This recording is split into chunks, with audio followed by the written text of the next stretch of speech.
Za mnou vidíte obyčajný podchod v Lučenci, no presne ten sa však o chvíľu premení na umelecké dielo. Peter Kolár, dnes už známy umelec z Lučenca, za pár hodín premenil špinavý podchod na nepoznanie. Vymaľoval ho, priniesol práčku, stôl, stoličky, gauč aj televízor.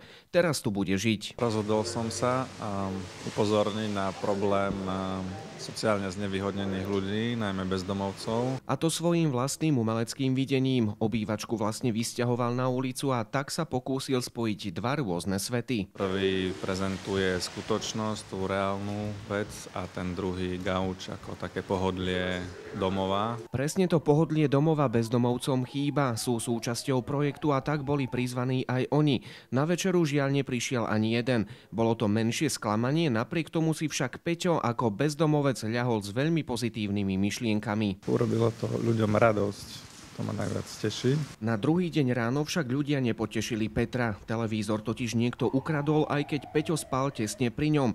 Pozitívne ale bolo, že dielo vzbudilo v meste obrovský záujem. Preto sme sem prišli pozrieť, že nevedeli sme si to predstaviť, že ako to tu vyzerá. Dosť netradičné, ale určite veľmi zaujímavé. Stačí len málo ten gauč na to, aby že sa mal človek dobre, príjemnejšie proste. Toto dielo bude v podchode 7 dní. Umelec Peťo tu bude jesť, piť aj spať ako bezdomovec. Už teraz sa ale dá povedať, že jeho projekt má zmysel. O umenie sa zrazu začali zaujímať aj bežní ľudia. Pre televíziu Joj, Števo Bodor.